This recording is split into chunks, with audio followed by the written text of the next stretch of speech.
દૂતને પૂછ્યું એટલે કે હા, તો કે બીજે દિવસે પૂછ્યું મારું મૃત્યુ કેમ છે એ જોતા આવજો.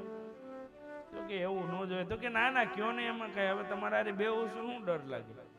એટલે કીધું કે જો ભાઈ, તારું મૃત્યુ જેથી તારા લગ્ન થશે, પ્રથમ રાત્રે તું તારી પત્નીને મળવા જઈશ, દાદરો ચડતો હોઈશ, ત્યારે તને સર્પ દંશ મારશે અને તારું મૃત્યુ થશે.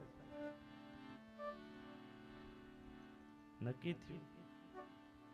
છોકરો કે કાંઈ વાંધો, લગ્ન કરવી તો એવું થાય ને, આપણે લગ્ન જ નથી કરવા. ધીમે ધીમે એ બાળક યુવાન થયો. એની માં કહેવા લાગી કે હવે આના માટે દીકરી ગોતો, મારો દીકરો મોટો થયો છે.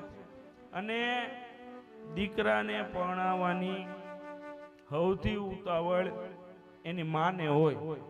અને પાછું બાપુ એટલું જ નથી, 6 મહિના માંડ પસાર થાય કે ફરિયાદ એની માને જ ચાલુ થાય.